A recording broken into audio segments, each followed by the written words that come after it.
Bueno, ya van 2 días, van 2 días de protestas en la Panamericana Sur, en particular en la región Ica. Los trabajadores del sector agrario piden que se derogue la ley de promoción agraria que se dio en el año 2000. ¿Qué implicancias puede tener esto y cuánto ha contribuido o no al desarrollo de la agroindustria peruana? Vamos a conversar en este momento con el exministro de la Producción, Piero Gessi. Señor Gessi, ¿cómo está? Muy buenas noches. ¿Qué tal, Omar? ¿Cómo estás? Buenas noches.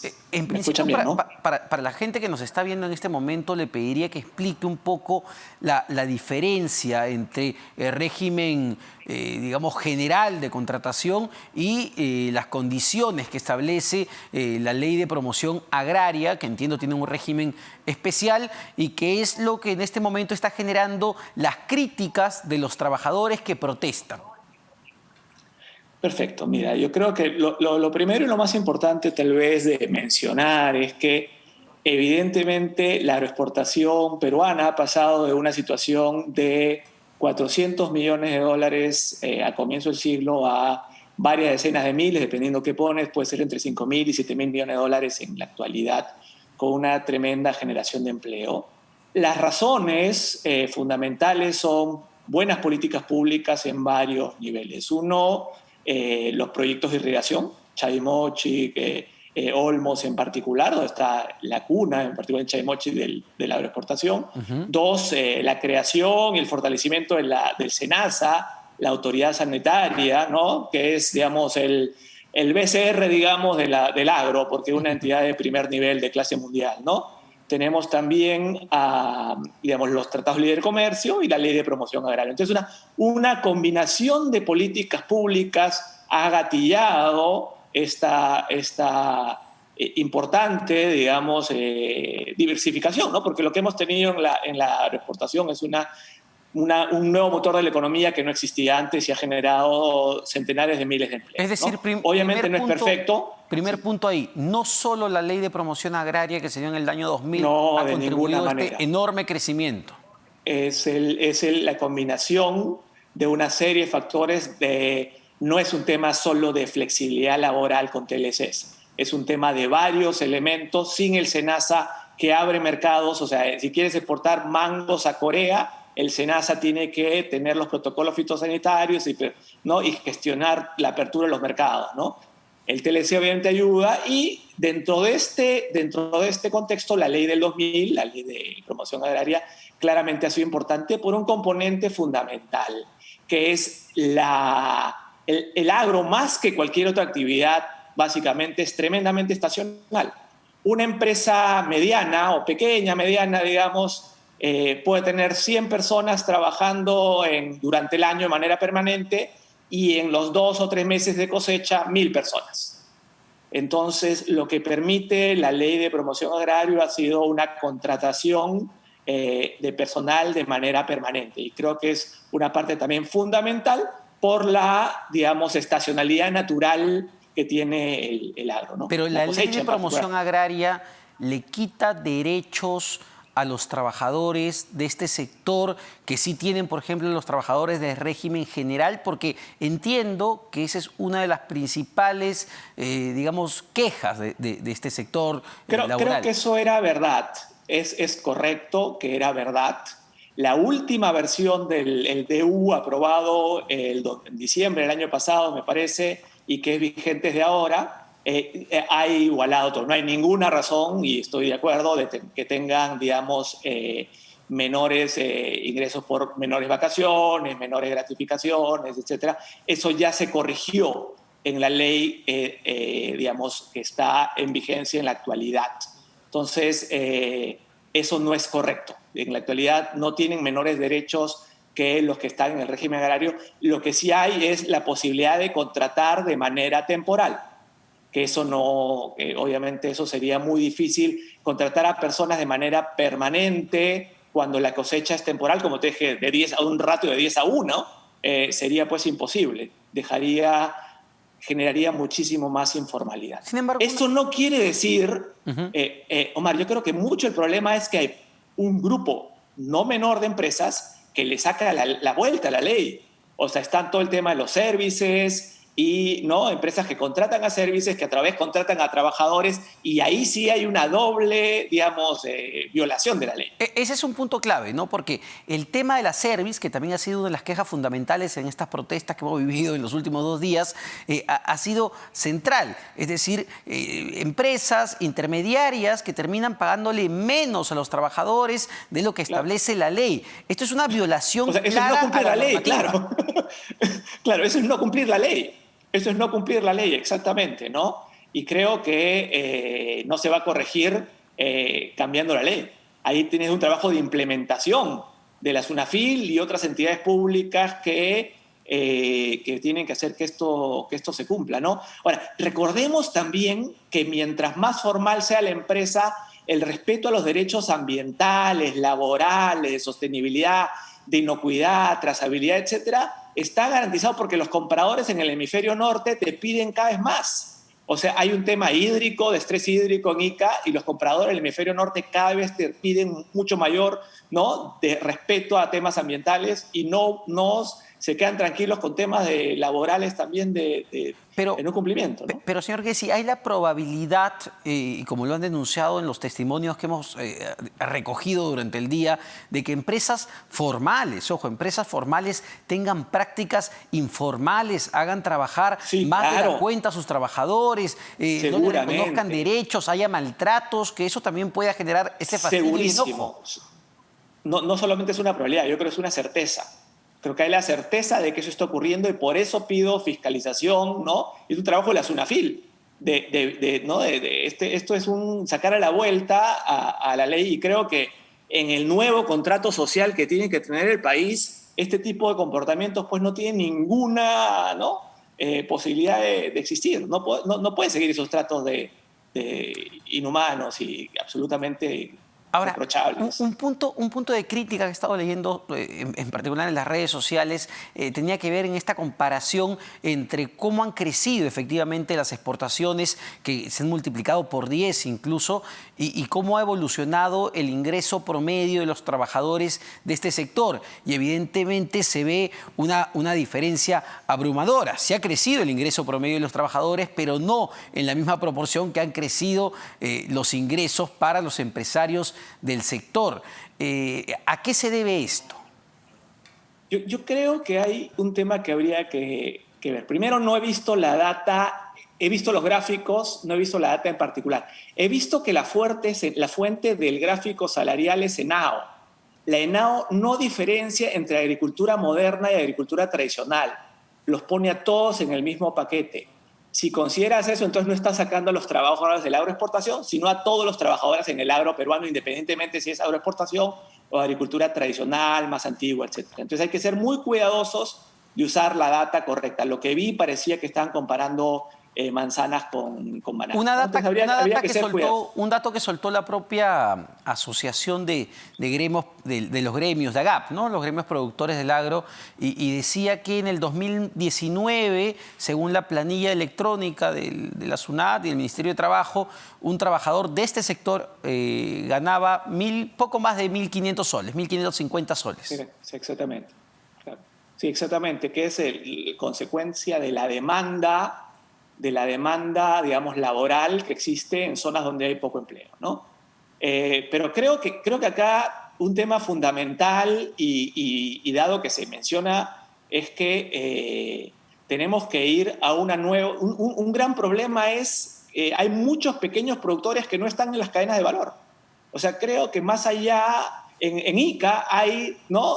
decenas de miles de hectáreas de pequeños parceleros que no están insertados en cadenas de valor.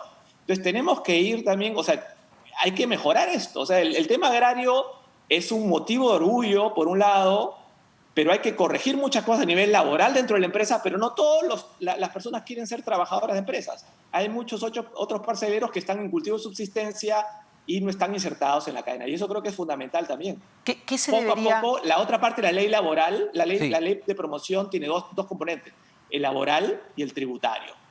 Y la verdad es que a mí me parece injustificable que siga un régimen tributario de 15% por tantos años. Creo que progresivamente el impuesto a la renta tiene que subir al de todos, y ese ingreso extra tiene que usarse para dos cosas. Uno, mayor financiamiento para instalar riego tecnificado en los pequeños parceleros, asistencia técnica y en general financiamiento para reconversión de cultivo. Entonces, es una manera nuevamente de integrar, ¿no? Insertar en la modernidad y en el dinamismo a estos productores que son vecinos a veces de las grandes empresas exportadoras que no están, pues no participan del boom, ¿no? Y eso creo que debería ser parte de nuestra discusión. Es decir, uno de los puntos de mejora que usted ve en esta ley de promoción agraria es lo que pagan en impuestos, ¿no? Porque ellos pagan, entiendo, la mitad de lo que paga una empresa en el régimen, digamos, general, tributario. Exactamente. Yo creo que es injustificable que esto se mantenga por 10 años más. Creo que el impuesto a la renta eventualmente tiene que subir de manera progresiva, ¿no? Para hacer un periodo de adaptación, pero esto tiene que ocurrir porque creo que es un componente que no es indispensable, ni mucho menos para el agro. O sea, tal vez en su momento fue útil, pero ahorita hay que gastar recursos en justo incluir productivamente a aquellos que están fuera. Y eso creo que es fundamental y va a darle mucho más validación al sector, ¿no? Con la sociedad. Ahora, un salario, digamos, promedio, no mínimo, sino promedio de 1.500 soles, todavía parece bastante bajo para un sector que ha generado tantas utilidades en los últimos 20 años. ¿No tendrá que ver, y también lo leía por ahí, con la poca capacidad de negociación que tienen los trabajadores en este sector? Veía que la sindicalización es bastante baja. Sí, es baja. Es baja en el Perú. Es baja en el Perú y le hemos tenido mucho miedo y posiblemente, digamos, las sociedades más avanzadas tienen sectores sindicales más fuertes, ¿no? El país más desarrollado, más sofisticado de América Latina, Uruguay, tiene un sector sindical importante que se siente, negocia, y creo que acá hay que tener una conversación entre todos. Creo que no podemos estar terruqueando por un lado, ¿no? Y asaltando de delincuentes y pensando que los empresarios son todos unos delincuentes. Creo que hay que tener una conversación y respeto para llegar a acuerdos, porque creo que este es un sector que debería ser un motivo de orgullo. Sí. Desde los nuevos motores que hemos puesto en el Perú en los últimos años, es estudiado en otros países. Hemos pasado el arándano de exportar cero a hacer a $1.000 millones, el mayor exportador del mundo, y creo que tenemos que, basado en este milagro, digamos, tenemos que lograr insertar a más, tanto trabajadores bien pagados como pequeños productores que no todos quieren trabajar, sino producir sus propios paltas, espárragos, etc. Una última pregunta, señor Gessi, ya con lo que se está poniendo sobre la mesa, varios políticos y congresistas plantean derogar de plano esta ley que se había ampliado hasta fines del 2031. ¿Cuál sería el impacto de derogar la ley de promoción agraria sobre el sector agroindustrial? Yo creo que es terrible. Yo creo que es terrible esa idea, ¿no? A mí lo que me preocupa es cómo, digamos, reclamos válidos en términos del tema de los servicios, de pagar debajo de, ¿no? de lo que exige la ley, etcétera, puede terminar en una ley que definitivamente tendría un impacto tremendo en el crecimiento del sector, porque va al corazón, que es una actividad de alta, así que, ¿no? estacionalidad, que repentinamente no podrías contratar trabajadores de esa manera. Y lo que va a hacer es, lamentablemente, incentivar algo que es terrible, que es la automatización. O sea, las empresas grandes seguramente ya no van a cerrar, van a sobrevivir y van a empezar a automatizar sus programas, ¿no? Y los packing van a aparecer, la NASA, ¿no? Y no va a haber gente. Y más bien creo que la gran ventaja que tiene el sector agroexportador peruano, a diferencia, digamos, de la agroexportación de la soya, del maíz, del trigo de Argentina, Brasil, es que es altísimamente demandante de mano de obra. O sea, los arándanos los sacas con la mano, uno por uno. Entonces, eso genera muchísima mano de obra femenina, ¿no? Y es un tema que creo que hay que rescatar. Es un sector moderno, productivo y que genera mano de obra, y creo que, lamentablemente, en el Congreso, digamos, aprovechando una situación que obviamente hay que observar y conversar y discutir y ver cómo llegar a una solución, pueden terminar llegando a una conclusión absolutamente equivocada y dándole un mazazo a un sector que tiene todavía mucho que dar por el país. Perfecto. Muchas gracias, señor Gessi. Piero Gessi, exministro de la Producción, con esta posición también interesante. La idea es discutir justamente las ideas y, como bien ha dicho, no hay nada escrito en piedra. Hay muchas cosas que se pueden corregir todavía dentro de esta ley, pero otra cosa es derogarla de plano. Vamos ahora con Eduardo Segarra, economista también e investigador principal de GRADE. Señor Segarra, ¿cómo está? Muy buenas noches. Buenas noches. A su disposición. En principio, quería partir con usted por el final, con lo que hablaba con el señor Gessi. ¿Usted estaría de acuerdo con derogar la ley de promoción agraria o más bien introducir cambios? Sí, bueno, yo creo que una buena parte de la discusión está en derogar el aspecto laboral de esta norma, que tiene una serie de problemas y ha generado, y yo creo que va a seguir generando, este clima de inestabilidad social y de problemas. Sobre todo diría que en este contexto difícil de pandemia y dada la situación, yo recomendaría ir hacia una modificación o derogación de la parte laboral de la Ley de Promoción Agraria, que es la que está generando los problemas. ¿Qué se debería modificar en la parte laboral en específico? Digamos, porque lo que vemos es una insatisfacción y un fastidio muy grande. El señor Gessi nos decía que bueno, el problema no está tanto en la ley, sino en la fiscalización que hay sobre la ley. Sí, también está en la fiscalización, pero la propia ley tiene problemas graves, ¿no? Uno de los más importantes es la desnaturalización total de la CTS, ¿no? La compensación por tiempo de servicios. Esta norma lo que hace es salarizar ese aporte, que es un aporte que los trabajadores necesitan y que hacen a veces un seguro de desempleo. En la práctica, lo que los agroexportadores hacen es reducirle el salario que el trabajador está recibiendo, porque ficticiamente dicen que en la remuneración diaria hay un concepto de CTS. Lo cierto es que cuando el trabajador termina el contrato laboral o el empresario lo termina, el trabajador no tiene ningún fondo de desempleo, que es precisamente para lo que se crea la CTS. Por lo tanto, ese trabajador no tiene ese derecho fundamental.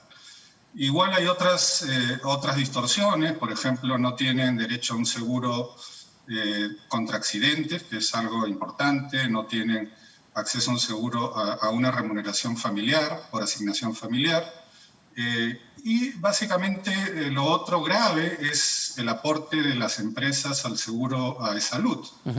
Es menor. Tenemos una situación absolutamente irregular donde enormes empresas gigantescas que facturan miles de millones o cientos de millones de dólares resultan ser subsidiados por pequeñas empresas pymes que sí pagan el 9% de aporte de salud, mientras estas empresas solo pagan el 6%. Ese es un punto bien sensible, señor Segarra, porque digamos, todo lo que hemos vivido en estos meses y seguimos viviendo producto de la pandemia, ¿qué genera el hecho de que estas empresas, como usted bien señala, muy grandes, en verdad, que exportan al mundo miles de millones de dólares, solo paguen el 6% de salud?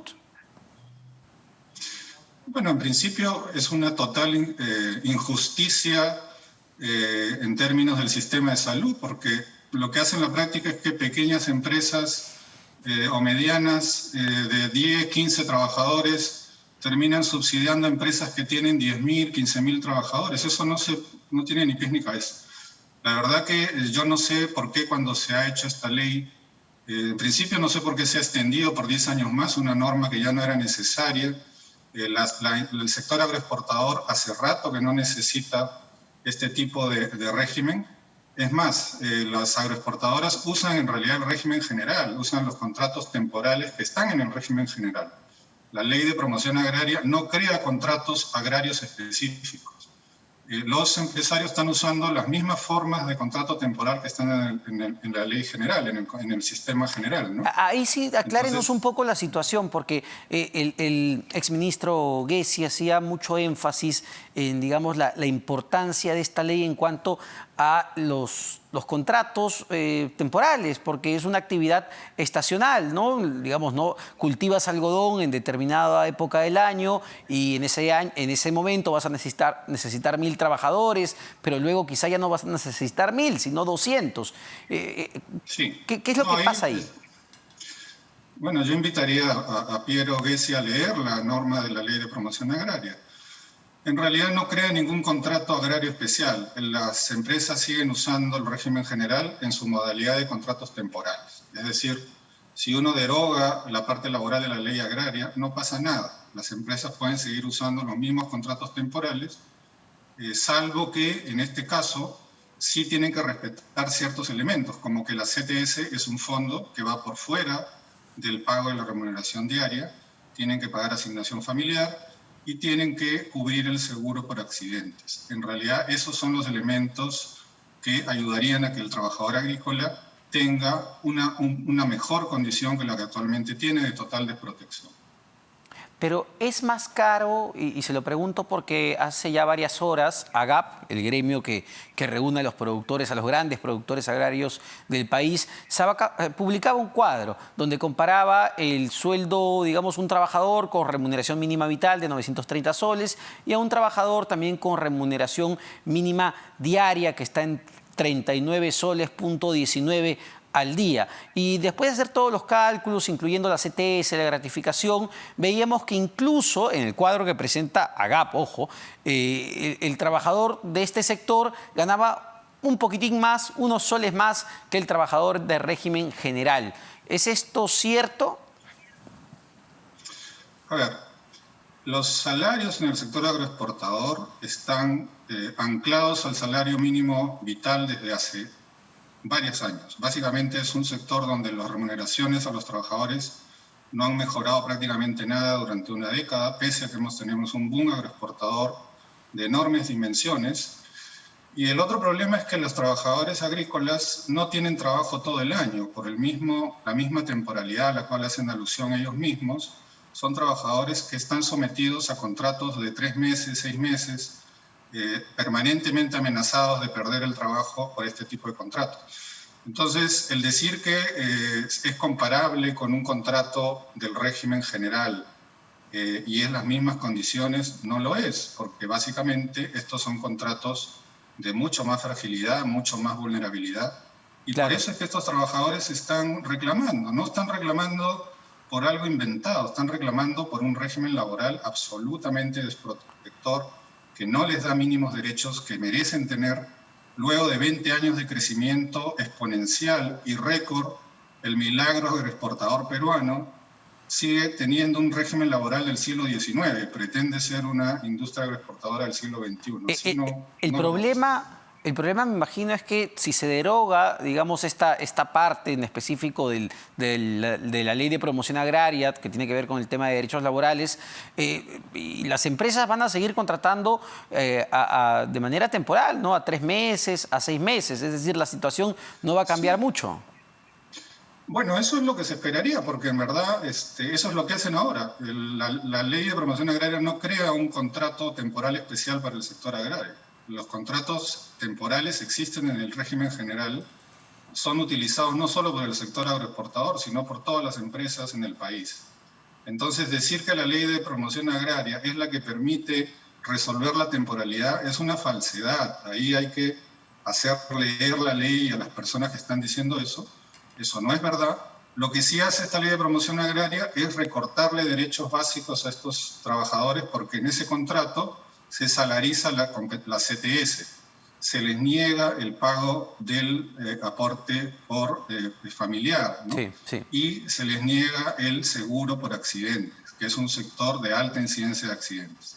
Ahora, entonces, esa es la discusión. No hay nada en el régimen especial agrario que sea fundamental para resolver el tema de la temporalidad. Usted menciona un punto clave que creo que es uno de los puntos centrales de la discusión, que tiene que ver con este estancamiento en el salario promedio de los trabajadores de este sector, cuando hemos visto, como bien dice usted, un crecimiento exponencial de las agroexportaciones. Y solo usando el dato que suelta la propia asociación de estos gremios productores, ellos decían que en el 2019 el salario promedio, no mínimo, salario promedio de un trabajador de este sector era de 1.550 soles, en base a data del Ministerio de Trabajo, que igual resulta, si es promedio, bastante bajo. ¿A qué se debe? Se lo preguntaba al señor Gessi, ¿a qué se debe que se hayan estancado por tanto tiempo? ¿No hay capacidad de negociación de los trabajadores con las empresas? ¿Qué está ocurriendo en el sector? Lo digo como pregunta. ¿Hay un tema de concertación, que es algo que también han denunciado el día de hoy algunos trabajadores? Sí, se debe básicamente a este régimen distorsionado, este régimen de total precarización de los derechos laborales o la ausencia de derechos laborales. Muchos de estos trabajadores en realidad califican como trabajadores permanentes porque están trabajando en la misma actividad, incluso en la misma empresa, durante años. Sin embargo, siguen siendo contratados como trabajadores temporales por contratos de 3 meses. Como no hay supervisión, no hay fiscalización de SUNAFIL, de los inspectores y del Ministerio de Trabajo, las empresas en realidad hacen lo que quieren. Y es cierto que por eso es que el salario de estos trabajadores está totalmente estancado. Lo que ganan básicamente los coloca muy cerca de la línea de pobreza, sino por debajo. Y sobre todo hay que recordar que normalmente no tienen trabajo todo el año, que hay un problema de algunos meses donde no van a tener trabajo. Y al haber licuado la CTS en la remuneración diaria, estos trabajadores no tienen ninguna protección para enfrentar esos episodios donde no tienen empleo. Ahora, otro punto clave que no tiene tanto que ver con el tema laboral, sino con el tema tributario. Y ahí, por ejemplo, el señor Piero Gessi estaba de acuerdo en que, bueno, ya, vamos, después de 20 años de pagar la mitad de los impuestos que lo que pagan las empresas en el país, me refiero al 15% del impuesto a la renta, pues ya es momento de que empiecen a pagar lo que les corresponde, que paguen como todos los demás, cerca al 30%. ¿Qué opina usted en cuanto a lo tributario, a lo que le pagan estas empresas al país? Sí, bueno, el propio Ministerio de Economía y Finanzas ha hecho una evaluación de esa exoneración, encontrándola absolutamente antitécnica. Es una exoneración regresiva. El 75% del beneficio tributario va a solo 122 empresas que tienen en promedio más de 10.000, entre 5.000 y 10.000 trabajadores. No se sabe por qué este sector recibe esta exoneración gigantesca, son 200 millones de soles al año, que, por ejemplo, podrían servir para financiar un esquema de seguro de desempleo del trabajador agrícola. Con 200 millones de soles podemos financiar el problema central de muchos trabajadores agrícolas que tienen 3 o 4 meses al año sin ingreso.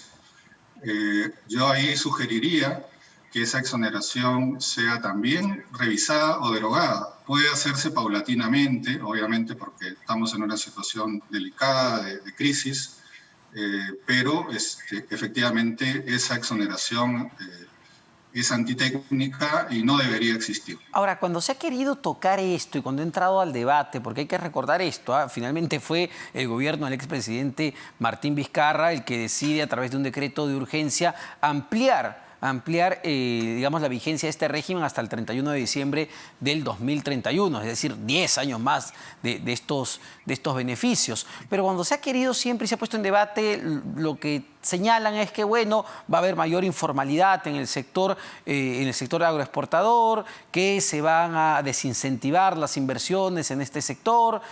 ¿Cree que pase esto si es que se deroga esta ley de promoción agraria? De ninguna manera, porque ellos, como les decía, ya están usando el régimen general para hacer sus contratos. Es decir, ahí no veo por qué la derogación del régimen generaría algún problema de mayor o menor informalidad. La verdad que el argumento no se sostiene bajo ningún punto de vista. Es un argumento que se usa a veces para decir que cualquier cambio normativo en favor de trabajadores promueve la informalidad. Eso no es así. En realidad las propias empresas necesitan trabajadores con una mayor estabilidad, con una mayor posibilidad de futuro, que pueden acumular derechos, que pueden acumular pensiones, pueden tener un CTS que les permite enfrentar el desempleo. Son derechos básicos de los trabajadores que las empresas, después de crecer y ser privilegiadas durante 20 años, deberían empezar también a reconocer, y que ese crecimiento, que es récord y es ejemplar, se distribuya mejor entre los que también lo generan, que son los trabajadores. Perfecto, señor Segarra. Muchas gracias. Muy interesante también su punto de vista. Eduardo Segarra, economista, investigador principal de GRADE. Un dato nada más antes de irnos al corte. Mientras que todo el resto de nuestras exportaciones caía debido a la pandemia, ¿no?